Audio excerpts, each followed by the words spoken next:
Estamos então vivendo esse ano, o ano da consagração, estamos na série Salmos e Deus tem feito grandes coisas na nossa vida, né? Nessa série de mensagens, nesse ano todo que a gente tem vivido aqui como igreja. E a primeira palavra que nós ouvimos dessa série Salmos foi ministrada pelo nosso pastor sobre andarmos com companhias que glorificam a Deus, né? O Salmo 1 fala muito sobre isso, né? Sobre com quem nós andamos, aonde nós nos assentamos. A segunda palavra, também ministrada pelo nosso pastor, sobre o Salmo 23, sobre o senhorio de Deus, né? Deus, ele é o nosso Senhor, Deus é o nosso pastor, mas ele é o nosso Senhor. Então, ele tem que estar governando nossa vida. A terceira palavra foi, então, o presbítero Pedro que trouxe, né? Sobre o Salmo 100, a questão de nos posicionarmos com expressões de louvor a Deus, de adorarmos a Deus de uma maneira coletiva. No domingo passado, então, a quarta palavra, o nosso irmão Diácono Cássius pregou o Salmo 95, né, trazendo sobre nós sermos contagiantes e colhermos pessoas para Cristo. E hoje, então, eu vou trazer a quinta palavra da série, com o título Eleve Sua Visão. E o texto base é o Salmo 121, de 1 ao 8. Se você tem sua Bíblia e quiser acompanhar, ou acompanha pelo telão. E o texto diz o seguinte: Eleva os meus olhos para os montes. De onde me vem o socorro? O meu socorro vem do Senhor, que fez os céus e a terra. Não deixará vacilar o teu pé. Aquele que te guarda não dormitará. Eis que não dormitará, nem dormirá aquele que guarda Israel. O Senhor é quem te guarda. O Senhor é a tua sombra, a tua mão direita. De dia o sol não te ferirá, nem a lua de noite. O Senhor te guardará de todo mal. Ele guardará a tua vida. O Senhor guardará a tua saída e a tua entrada desde agora e para sempre. Amém, irmãos? Então, esse Salmo 121, ele faz parte de mais um dos salmos de louvor a Deus. E quando eu fui estudar um pouco mais sobre esse salmo, para entender qual era o contexto que eles estavam vivendo, os historiadores vêm nos dizendo, então, que era um salmo que, quando as pessoas saíam e subiam para Jerusalém, para as grandes festas que iam acontecer, como a Páscoa judaica, como festa dos tabernáculos, então eles viajavam por dias e eles iam louvando a Deus. Então, era um salmo também de louvor. Mas essas viagens não eram simples, né? Então, é muito interessante quando a gente para e começa a meditar, que às vezes a gente faz uma caminhada e já é desafiadora, né? Ou a gente viaja num conforto de um carro, tudo de boa, e a gente já se sente às vezes incomodado. Mas então essas viagens que eles faziam envolviam longos dias de muitas caminhadas. E os terrenos, eles eram difíceis, eram lugares perigosos que muitas vezes eles tinham que enfrentar. E alguns dos perigos que eles podiam enfrentar no caminho era a questão dos assaltantes, né? Então, quando a gente às vezes assiste alguma série, a gente percebe ali como tinha essa questão dos assaltantes, né? E estavam ali prontos já para atacar. A questão dos animais selvagens, então, isso também era um desafio do caminho. E algo que às vezes passa desapercebido era a questão da exposição do calor, né? Hoje a gente não vive mais sem o ar-condicionado, né? No inverno agora a gente usa o ar, usa a lareira, usa o que dá. Então o povo, quando ele fazia essa viagem, ele estava exposto tanto ao sol do dia, que era muito quente, como ao frio da noite. E também a questão de um cansaço físico e emocional, né? Nós aqui, quando viajamos com as crianças, a gente tenta viajar durante a noite, para que eles durmam a noite inteira, seja mais tranquilo. Mas a volta, às vezes, a gente precisa fazer de dia. E, às vezes, numa viagem aí de 8, 10 horas, você já se sente, às vezes, abalado emocionalmente com duas crianças dentro de um carro. Mas, então, pense esse povo aí que viajava dias. E eles viajavam com todo mundo, né? Então, dentro desse cenário, o salmista declara: eleva os meus olhos para os montes. E aqui algo assim que me chamou muito a atenção, porque mais adiante eu vou comentar com vocês de quando foi meu encontro com esse salmo. E quando eu estudo ali sobre eleva os meus olhos para os montes, esse olhar não era um olhar bonito de admirar e dizer: olha que linda montanha, olha que linda toda essa paisagem que a gente está vendo ao longo do caminho. Mas esse olhar para os montes era um lugar de insegurança, de medo e de incerteza. O monte na viagem, ele era caracterizado como algo perigoso. Então, as montanhas, elas eram desafiadoras. Talvez o povo estava viajando num terreno plano e logo adiante ia ter que encarar um monte. E nesse monte poderia, então, estar a maior parte dos perigos. É como se o salmista, nesse lugar, ele mudasse uma postura que ele tem. Ele, quando ia caminhando, então, eles declaravam uma confiança em Deus. É como se ele falasse: mesmo vendo os riscos, eu escolho confiar que Deus está cuidando de mim. E assim eles continuavam a caminhada, independente do caminho. Por que eles continuavam? Porque ele declarava que ele sabia de onde vinha o socorro. Então, assim, um geral do nosso contexto é esse, né? E dentro desse salmo, então, eu vou pregar, então, o primeiro ponto da nossa palavra, que é o ponto 1. Que você pode estar completando aí na sua guia. Deus não pede para ignorar o problema, mas para ajustar o olhar. Aquilo que ocupa o nosso olhar por muito tempo começa a controlar também o nosso coração. E aqui é algo que a gente deve vigiar.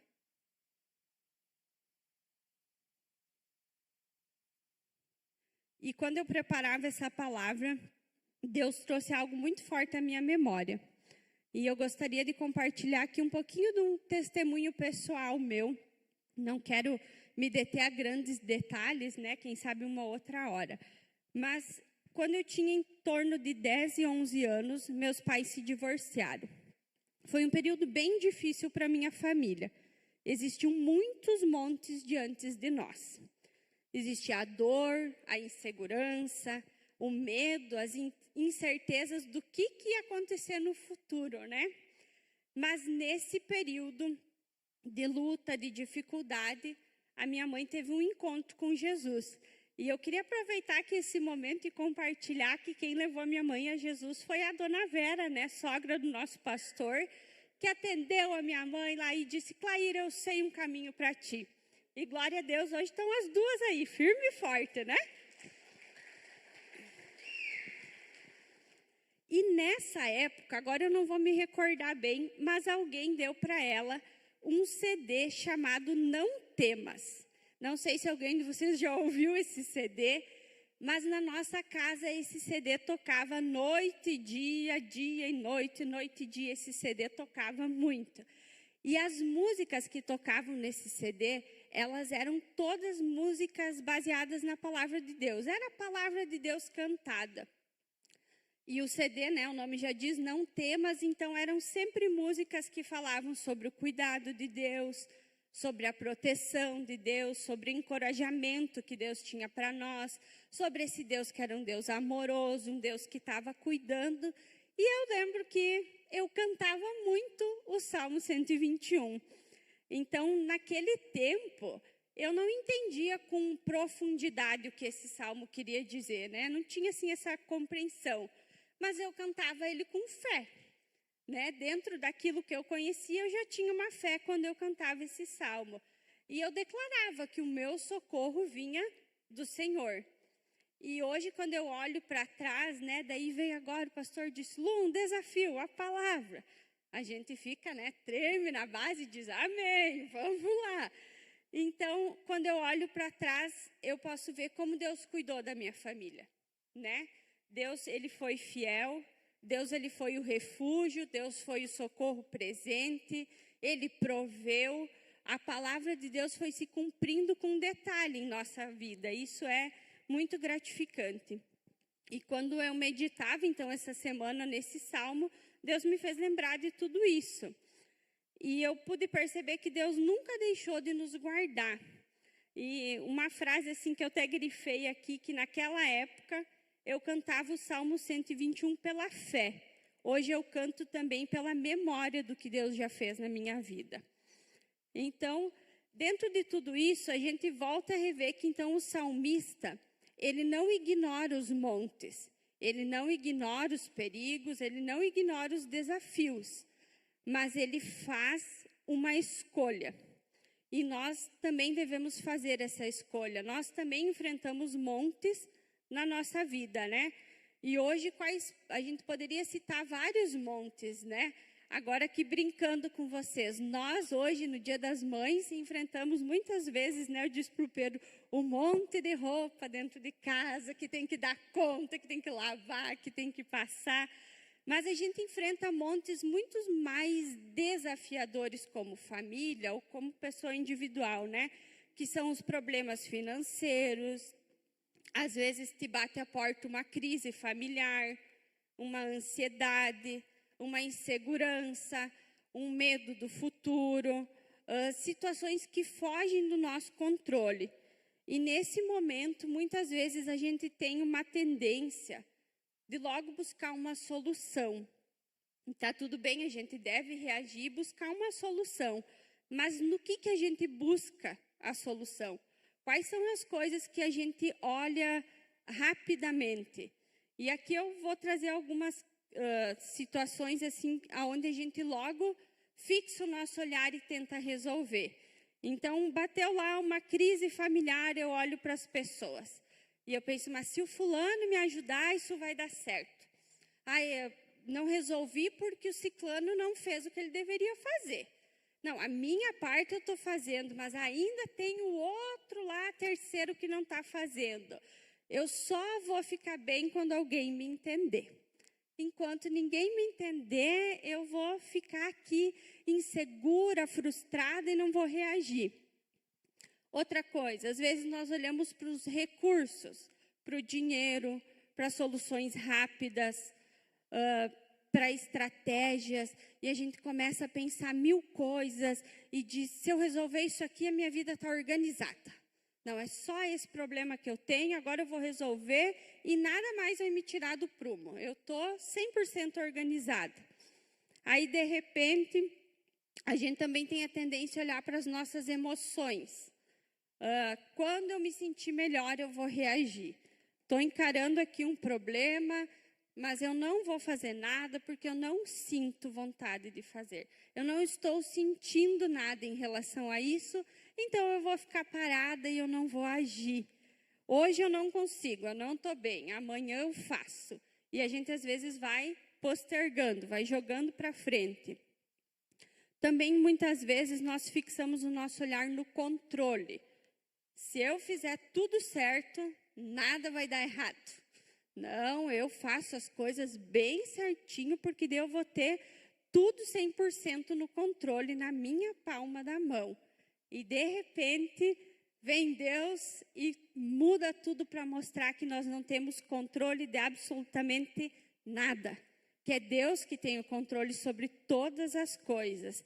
Então, Luciane, então tu está falando aqui que eu não posso nunca olhar para as pessoas, que eu não posso olhar para os recursos. Não, não tem nada a ver com isso. A gente pode olhar para as pessoas, a gente deve olhar para pessoas de Deus, buscar pessoas que vão saber nos ajudar, olhar assim para os nossos recursos, alinhar nossas emoções, mas isso não é a fonte. Todas essas coisas, elas contribuem, mas elas não são o que vai solucionar. Os nossos sentimentos mudam o tempo todo. Não são seguros para a gente firmar a nossa vida. Eu não posso firmar minha vida naquilo que eu estou sentindo. Porque agora eu estou sentindo uma coisa, daqui a pouco acontece uma outra situação, a circunstância muda e eu já estou sentindo outra coisa, né? Então, nós precisamos firmar a nossa vida em Cristo. Todas essas situações, elas fazem parte das resoluções. Elas vão nos ajudar, mas nós precisamos focar que o nosso socorro ele vem de Deus. Quando o salmista passeava, quando eles estavam lá fazendo a viagem, ele não ignorava os perigos. Deus nunca pede para a gente ignorar os nossos problemas, ignorar situações difíceis, mas do que a gente foca, onde a gente deposita o nosso olhar, para quem a gente pede socorro. O nosso socorro vem de Deus. O que torna perigoso é quando Deus não se torna o nosso primeiro olhar. É quando eu enfrento um problema e o meu primeiro olhar é o Instagram, é o Facebook, e eu vou lá me expor e falar um monte de coisas que eu deveria estar guardando para mim. A gente já ouviu aqui em outras palavras sobre guardar o nosso coração. Guardar, às vezes, aquilo que Deus está trabalhando na nossa vida. Compartilhar com as pessoas corretas, com as pessoas que vão poder nos ajudar, com pessoas maduras na fé, com pessoas maduras em Deus. Então, hoje, Deus está nos chamando para reposicionar o nosso olhar. E agora, no ponto 2, a gente vai ver como a gente pode reposicionar o nosso olhar. O nosso socorro não vem das circunstâncias, mas de Deus. O meu socorro vem do Senhor.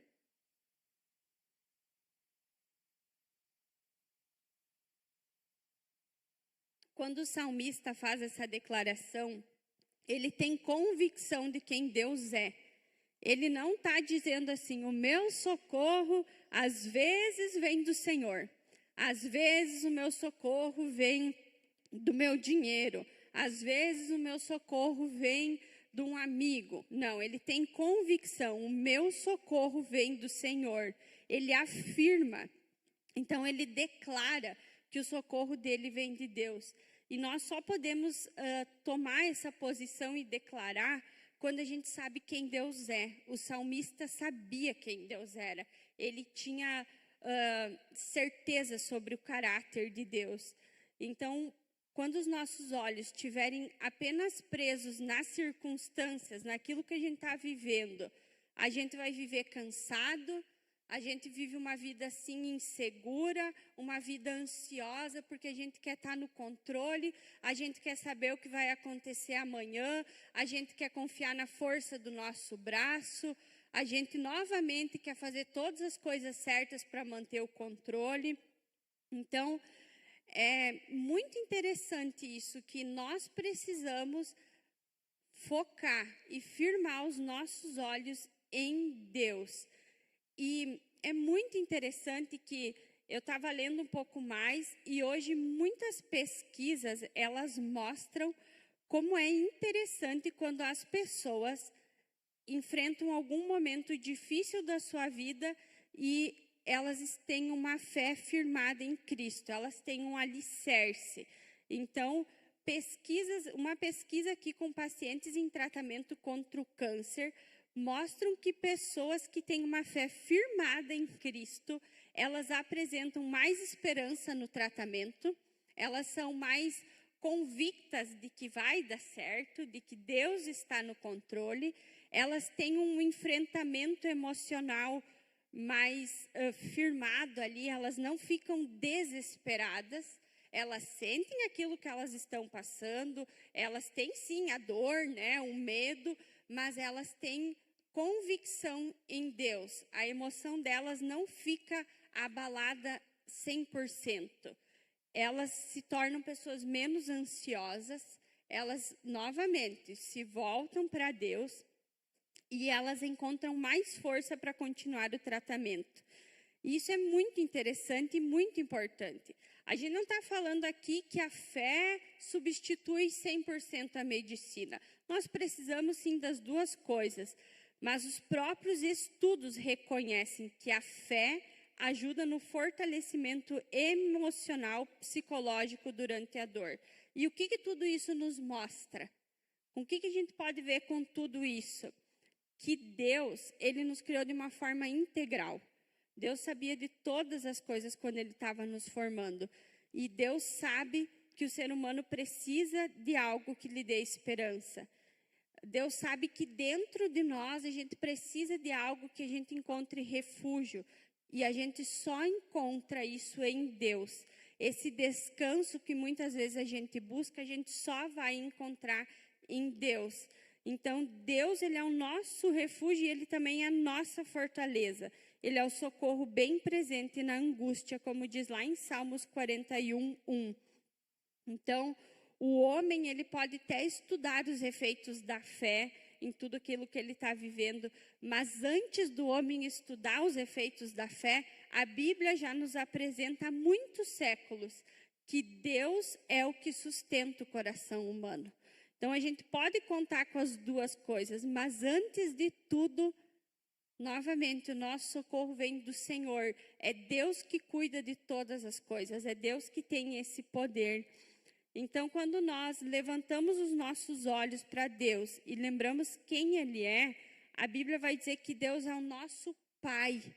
E tem um versículo que eu gosto muito que diz lá em Mateus 7:11: se vós, pois, sendo maus, sabeis dar boas dádivas aos vossos filhos, quanto mais o vosso Pai que está nos céus dará boas coisas aos que lhe pedirem. Então, aqui Jesus estava novamente nos ensinando que nós, eu e você, seres humanos frágeis, cheios de erros, de coisas para acertar na nossa vida, nós somos por natureza mau. A gente sabe dar boas coisas aos nossos filhos. Imagina o nosso Deus. Então, Deus, ele é nosso Pai. Isso é uma das características de Deus. Isso faz parte do caráter de Deus. Ele é Pai. Então, que coisa boa, Deus é Pai, tudo vai acontecer como eu quero, como eu planejei, porque eu sou uma boa filha, né? Quantas vezes os nossos filhos vêm com essa conversa para a gente, mas tu é minha mãe, tu é meu pai, tu tem que me dar, né? Não sei vocês, mas nós agora estamos enfrentando a luta das figurinhas da Copa, mas eu preciso de mais um pacotinho, tu não vai me dar mais um pacotinho?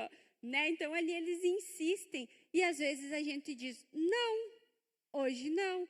E tem birra, e tem choro, e a gente segue firme. E assim, então, é Deus. Deus, ele é o nosso Pai, ele cuida de nós como Pai. Deus sabe o que é o melhor para você agora. Deus sabe que talvez ele está te dizendo não hoje, mas daqui uns dias esse não vai se tornar um sim. Talvez a gente não está pronto ainda para receber um sim. Então, Deus, ele está atento à nossa vida. E em Salmos a gente vê mais uma declaração que nos diz que Deus é o nosso refúgio e fortaleza, socorro bem presente na angústia. Deus conhece as nossas dores, Deus conhece as nossas angústias e ele não ignora. Não é como se Deus fosse agora, vou fazer de conta que nem estou vendo o que a Rosângela está passando. Ah, nem sei de nada.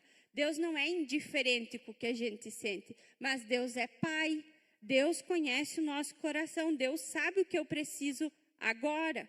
Então, às vezes, eu não ganhei aquilo que eu acho que seria o melhor para mim, porque Deus é Pai e Ele sabe que não está na hora, então Ele está no controle. E durante a palavra, quando estava estudando ela, tem um versículo que quando fui estudando e vendo essa questão da angústia, dos nossos medos, no Salmo 121, lá o versículo 4, ele diz o seguinte: eis que não dormitará, nem dormirá aquele que guarda Israel. E eu li e pensei, meu Deus, eu não sei o que significa dormitará. Pensei, vou pesquisar isso aqui melhor. E o significado de dormitar é dormir levemente. É dar uma cochilada, aquela piscada que a gente às vezes fala, é cabecear. Eu não sei vocês, mas eu preciso dormir muito tempo. E eu lembro quando eu ia para a faculdade, eu dormia no ônibus. E de quando eu vi essa palavra cabecear, quando a gente está dormindo no ônibus da faculdade e a cabeça cai para frente, né? Ah, que saco, tu viu que tu perdeu o controle que tu ia dormir, né? Então, esse é o significado de dormitar. É quando a gente, às vezes, erra algo por distração. Sabe que às vezes tu tá ali, tá meio sonolento e tu comete um erro. É bobear, é escorregar, né? Tipo, às vezes a gente diz, mas errou aí de monte, né? Então, nesse sentido. E a Bíblia, o texto enfatiza que Deus não dormitará. Deus não dorme, mas Deus também não cochila. Deus não dá bobeira. Deus não fecha os olhos nem por um segundo. Deus é vigilância constante. Deus é perfeito e Deus é incansável. Eu confesso que isso aqui, irmãos, me pegou profundamente. Então, Deus, ele está no controle 100%. Deus, em todos os momentos, Deus está ali. Então, a gente vê a grandiosidade de Deus. Eu e você dormitamos várias vezes, né? Nós somos humanos, nós cansamos, nós perdemos o foco. Até quando a gente está acordado, às vezes a gente cabeceia, né? Nós cabeceamos. Quantas vezes a gente está dormindo espiritualmente e a gente deixa passar a oportunidade na nossa vida, a gente falha em vigiar, nos tornamos superficiais. A gente aprendeu aqui na igreja várias vezes com nossos pastores que a gente não vai cair em pedras grandes. A gente começa caindo nas pedras pequenas. A gente começa dando bobeira. A gente começa dando conversa. A gente começa dormitando. Ah, nada a ver isso aí que o pastor falou. Acho que o pastor está exagerando. Pensando bem, eu não vou pedir conselho para o fulano, vai se meter na minha vida. E a gente começa a dormitar, a gente começa a dar espaço, a gente começa a dar vazão para as coisas. E de repente a gente caiu e a gente está dormindo. E assim a gente vai se afastando cada vez mais de Deus. Não é de um dia para o outro que alguém decide abandonar a fé. Não é de um dia para o outro que alguém decide cometer um adultério. Não é de um dia para o outro que alguém resolve te caluniar. As coisas começam dormitando, começam dando bobeira. É quando a gente começa a dar vazão para o mal agir na nossa vida. E geralmente a gente começa ignorando coisas da palavra de Deus que a gente acha que é muito radicalismo. Esse povo da Viva adora ter o controle da vida das pessoas. Eles são muito radicais. E a gente sabe que não é isso, né? É uma igreja que tem pregado o que a Bíblia fala, o que a palavra fala para cuidar da nossa vida. Então, enquanto eu e você dormitamos, enquanto eu e você damos bobeira, Deus permanece atento. O guarda de Israel não dorme. É sobre esse Deus que nós falamos. É sobre esse Deus que tem feito maravilhas no nosso meio. Então, o nosso socorro não vem de um Deus que não pode fazer as coisas. O nosso socorro vem de um Deus que tem todo o controle, de um Deus que não dorme, de um Deus que é incansável. É quanto mais nós conhecermos desse caráter de Deus, mais os nossos medos vão perdendo as forças, mais as nossas inseguranças vão saindo, mais a gente vai sabendo que a gente está no caminho certo. O nosso coração começa a encontrar descanso, mesmo quando a gente está vivendo uma situação difícil, né? A gente nunca foi ensinado a ignorar as nossas dores, os nossos problemas, mas é um passo além disso, é saber quem está guardando nossa vida, é saber quem está cuidando de nós, quem é o nosso socorro. Então, a gente entende que nós temos um Deus que está cuidando de mim e de você em todo o nosso caminho, assim como Ele cuidava lá no Salmo 121 do caminho daquele povo. Então, muitas vezes na nossa caminhada com Deus, parece que a gente está andando no escuro, sim. Parece que a gente diz, poxa vida, será que era por aqui mesmo? Não estou enxergando o caminho direito, não estou enxergando a luz no fim do túnel. Mas existe uma diferença, quem está guiando o nosso caminho? Quando eu sei que é Deus que está guiando o nosso caminho, eu não preciso ter medo, porque eu sei que Deus não dorme, né? Deus está ali cuidando de todos os detalhes. O salmista, ele diz, o salmista ele não fala que ele conhece o caminho. O salmista, ele fala que ele conhece quem está com ele no caminho. Ele conhece que Deus estava ali guiando o caminho dele. Então, Muitas vezes na nossa vida a gente não vai conhecer o caminho, mas se nós conhecermos quem está com nós no caminho, é isso que vai fazer a diferença. Na minha vida e na vida do Pedro, várias vezes a gente se viu em situações que nós desconhecíamos o caminho. E Deus usa, assim, a Bíblia para falar com nós. O pastor sempre diz, orem, leiam a Bíblia, querem ter experiência com Deus, tragam a palavra de Deus à prova, façam isso. Mas muitas vezes Deus usa pessoas para guiar a nossa vida. Deus direciona palavras de Deus através de pessoas. E muitas vezes o pastor foi usado por Deus na minha vida e do Pedro para nos dar palavras. Esses dias nós conversávamos. Pedro, quem diria que nós chegamos agora aqui onde a gente chegou profissionalmente, espiritualmente, né, questões familiares. O pastor sempre falava, Pedro, Deus tem preparado na questão profissional algo melhor para ti, confia, vai dar certo. Às vezes precisava dar um passo que parecia que estava andando para trás. E para a glória de Deus, hoje Pedro está caminhando lá onde ele queria caminhar, né, Pedro? Está andando lá onde queria andar, porque decidiu confiar no escuro. Decidiu dizer, então tá, eu vou confiar naquilo que o pastor está orientando a minha vida. Eu sei que é Deus que está guiando o meu caminho. E lá na frente eu vou ver a luz. Isso não é de hoje para amanhã, isso às vezes leva tempo. E Deus na caminhada vai trabalhando na nossa vida, né? Então tem coisas que vão levar um tempo. Então o Salmo 121 não é apenas sobre um Deus que ajuda de longe.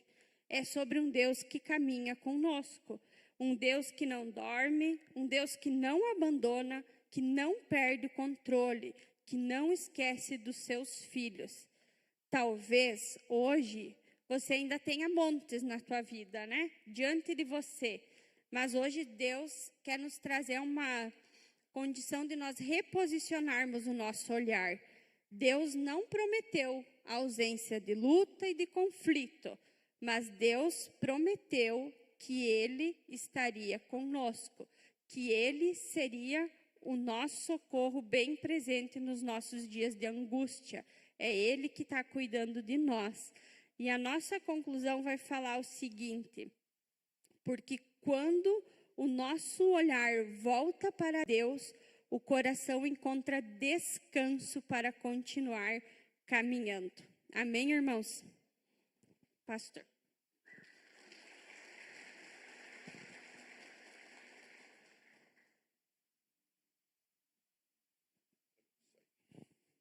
Ficar em pé, então, irmãos, gentileza, glória a Deus.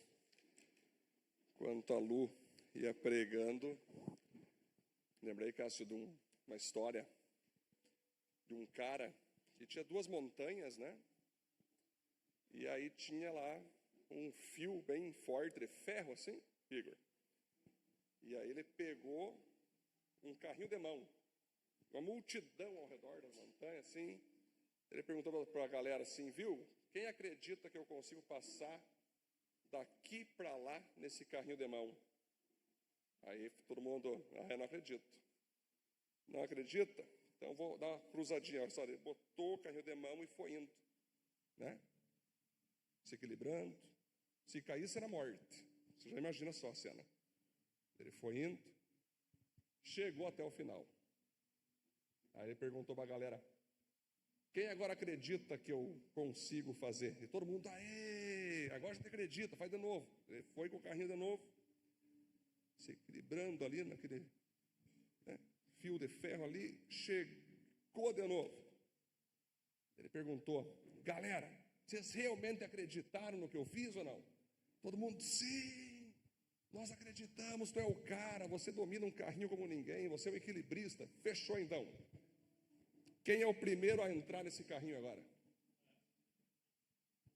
Que eu quero agora, então, se você acredita em mim, então, quem vai ser o primeiro a entrar nesse carrinho para mim poder levar você até o outro lado? Nada, ninguém. Aí só uma criancinha levantou. Eu, tio. Vem. Por que você acredita que eu consigo? Não, porque eu vi tu fazendo. Tu foi, tu voltou. Você manja. Eu quero ir. A criancinha foi, levou a criancinha, voltou. criancinha ficou faceira. Aí ele falou para a multidão assim: pessoal, sabe qual a diferença entre vocês e essa criança aqui? Vocês acreditam em mim, a criança confiou em mim. Então, queridos, o que a nossa presbítera Lu prega hoje aqui é que nós temos muitos crentes. Eu creio. Com certeza, pastor, eu creio que nós temos que morrer na cruz.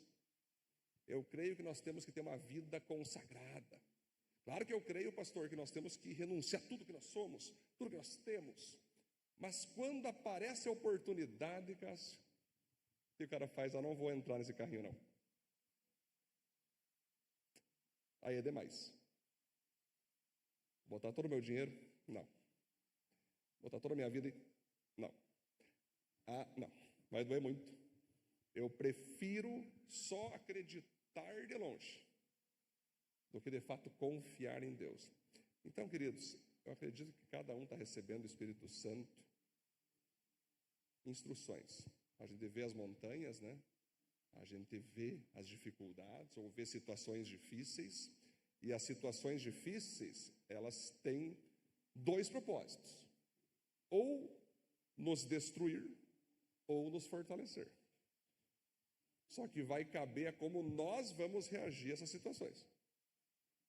Se a situação difícil vem e nos intimida, eu lembro do apóstolo Pedro, né? Discípulo Pedro, Jesus caminhando sobre as águas. Imagine só os caras no barco lá, tempestade, aí Jesus caminhando sobre as águas.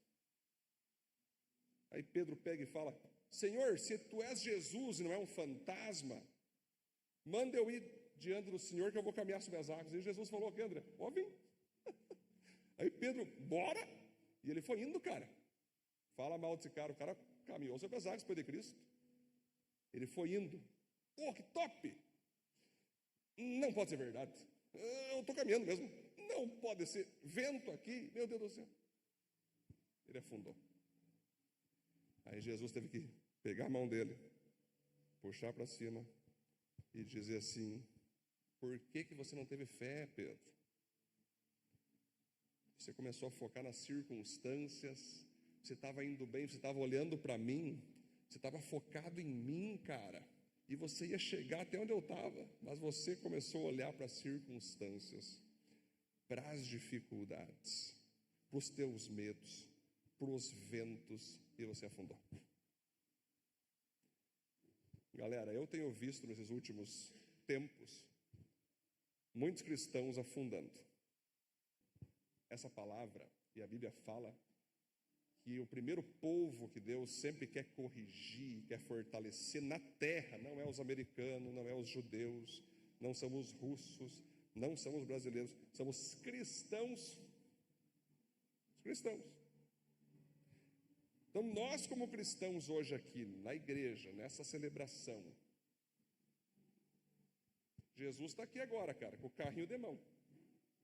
Jesus está aqui. Uma montanha e a outra lá atrás. Bora. Sabe, Lu? Eu glorifico a Deus que a gente vai avançando como igreja, né? E nenhum momento da história da Viva eu tinha condição. Nenhum. Desde o porão até o galpão, até o centro, até agora, até o restante. Para viajar para lá, para cá, fazer coisa do livro. Não tinha nenhum momento já. Eu pude dizer: pô, senhor, dá licença que aqui está. Não. Todos os momentos, Fran, eu tive que simplesmente olhar, receber a palavra de Deus, Deus colocar o carrinho. Tu confia? Confio, então bora. E era eu lá. Esse vento podia cair, entendeu? Sempre foi assim. E Deus tem prazer que seja assim. Deus, Ele quer que a gente confie nele, queridos. Não sei se vocês sabiam, mas o local que mais existem conversões a Cristo é na África do Sul. Sabe por quê? Na África do Sul, a maioria da galera não tem plano de saúde, não tem educação, muitos ficam doentes, muitos estão vivendo na pobreza, e não tem nada que eles possam se segurar. Aí quando alguém prega o evangelho para eles, eles se dobram, se entregam, se convertem. Sabe por que é mais fácil lá do que a Europa, por exemplo? Porque daí você vai para a Europa ali, os caras já têm plano de saúde, tem tudo. São ricos, são prósperos, tudo eles resolvem numa canetada, num pagamento, num network. Aí muitos têm essa dificuldade de depender de Deus. Por isso Jesus Cristo falou o seguinte, que era mais fácil um camelo passar pelo fio de uma agulha do que um rico entrar no reino dos céus. Jesus não estava falando que um rico não pode ser crente, Lucas. Ele pode, e Deus tem muitos ricos na mão dele que são cheios do Espírito Santo. Mas ele diz o seguinte, quando você se acostuma com estruturas humanas, financeiras, econômicas, culturais, que resolvem tudo para você, familiares, amizades, trabalho, você tem mais dificuldade de quando Deus fala, viu? Vende tudo que tu tem, dá para os pobres e entra no carrinho comigo. Felipe, a pessoa fica, calma aí, senhor. Eu estava curtindo ser crente, mas até aqui. Eu estava curtindo buscar Jesus, pertencer à igreja, mas aí tu pegou muito, muito pesado. Como é que o senhor pede para mim entregar tal coisa? Uma vez, uma imagem, uma menininha, né? Jesus segurando assim, atrás dele, um urso de 3 metros. A menininha não via. Aí ela estava com um ursinho bem pequenininho e Jesus viu. Dá para mim esse ursinho? Ela, não posso dar. Não, eu tenho algo melhor. Dá para mim o ursinho? E aí ela, não, eu não vou dar. Aí Jesus, poxa, então eu não vou poder dar o que eu tinha para te dar também. Galera, a geração que nós estamos vivendo hoje, Napa, é desafiadora. O que Deus falou para você? Essa que é a questão. O que Deus está falando para a tua família? O que Deus está falando para você fazer, para você não fazer? O que Deus está falando para você agir, ir, voltar, evitar, avançar? Feche seus olhos. Nós vamos fazer uma oração agora. Mas agora é um momento maravilhoso que você e eu temos que ter na presença dele, né? Fica com essa imagem na tua cabeça agora de Jesus com o carrinho esperando você entrar nesse carrinho. Você só acredita ou você vai confiar em Cristo? Você só acredita que Cristo é maravilhoso ou você vai entrar no carrinho e vai se tornar alguém confiante em Deus? Deixa o Espírito Santo falar com você agora. Tenho certeza que o Espírito Santo está ministrando de maneira individual com cada um. Com cada um. Sei que é difícil, muitas vezes nós temos problemas, lutas, dificuldades, e elas acabam quase nos forçando a baixar a cabeça. Isso que o salmista diz, eleva meus olhos para os montes. Talvez você está vivendo um monte de problema, um monte de dificuldade, um monte de dores, um monte de crises. Se você focar nisso, vai desanimar. Agora, da onde vai vir o teu socorro? É de Cristo. Então, olha para Cristo. Olha para Cristo Jesus agora. Entra no carrinho agora. E Ele vai te conduzir do ponto A para o B. Pode confiar, pode acreditar. A Bíblia fala que quem crê no Senhor jamais ficará desiludido. Quem crê no Senhor jamais será frustrado. Quem crê em Cristo realizará a vontade dEle e a paz dEle vai estar sobre o nosso coração. Senhor Jesus, nos colocamos na Tua presença agora, te glorificando, Pai, por essa mensagem poderosa que o Senhor usou a presbítera Lu para falar no nosso coração. É uma mensagem muito pedagógica, muito profunda, na qual queremos vivê-la imediatamente, Senhor. Senhor, nós não queremos ser aqueles cristãos que permanecem cristãos por anos, até que venha uma direção Tua de entrar no carrinho e essa pessoa vaza, e essa pessoa desiste, e essa pessoa afunda. Não, nós não queremos, Deus, jamais, ao receber o Teu convite para confiar em Ti, nós não confiar, não. Nós queremos confiar no Senhor. Por isso nos ajude, Deus, a identificar perfeitamente o que o Senhor quer, as tuas direções para a nossa vida, para a nossa família, para nossas empresas, para os nossos projetos, planos que o Senhor nos deu. Deixe claro, Senhor, vá para lá, como foi com Abraão em Gênesis 12.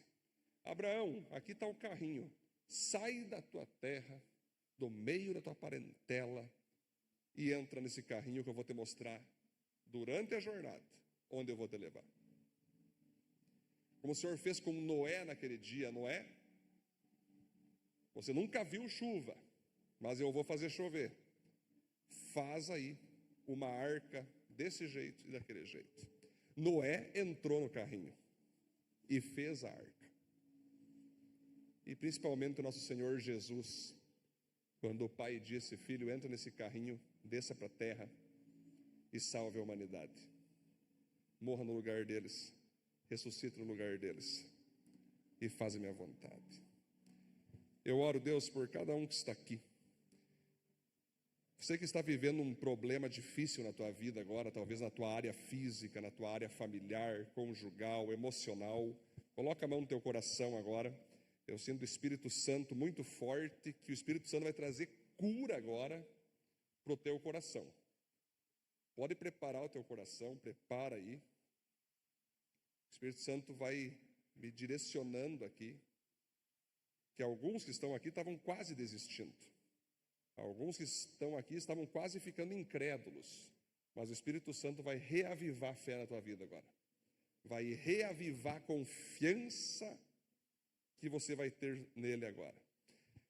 Senhor Jesus, todos aqui, o Senhor sabe da vida, o Senhor sabe das circunstâncias de cada um aqui, Senhor. Tem coisas que ninguém de nós jamais saberemos, mas o Senhor, que é Deus, sabe. E somente essa pessoa sabe. É uma montanha, é um monte, é uma dor, é uma dificuldade, é uma doença, é um problema. É algo, Deus, aos olhos humanos, impossível de resolver. Mas tua palavra diz: para o homem é impossível, mas para Deus tudo é possível naquele que crê. Então, em nome de Jesus, Deus, fortaleça essa pessoa agora. Não sabemos o que vai acontecer com as circunstâncias, se vão melhorar, se vão piorar, se vão ficar na mesma, mas algo o Senhor vai fazer nessa noite, Deus, que é fortalecer esse irmão, essa irmã, encher ela com o teu Espírito Santo, cobrir com o teu sangue, elevar a sua visão, Deus, para tirar a visão da dor, tirar a visão do problema, tirar a visão do medo e colocar a visão em ti, Senhor. E colocar a visão na tua palavra, na tua presença. Como o profeta disse: traga à minha memória aquilo que venha a ter esperança. Em nome de Jesus, Deus, coloca na mente dessa pessoa, no coração dessa pessoa, esperança. Esperança. Tire o medo, tire a dúvida, tire a carnalidade, tire o egoísmo, Senhor. Tire, Pai, qualquer sentimento que afaste essas pessoas do Senhor. E que elas consigam seguir elevando a sua visão diante de Ti. Te louvamos, Deus. E onde tiver alguém aqui, Deus, com uma doença física, arranca essa doença agora em nome de Jesus. Uma doença emocional, Senhor. Arranque agora essa doença emocional. Aonde tiver, Deus, alguém aqui, Pai, perturbado por demônios, nós expulsamos agora esses espíritos malignos em nome de Jesus. Cubra-nos com o teu sangue, Senhor. Enche-nos com o teu Espírito Santo. Enche-nos da tua glória. E que venhamos seguir fixos, elevando o nosso olhar sobre ti. Assim nós oramos e agradecemos. Em nome de Jesus. Amém, amém. Glória a Deus.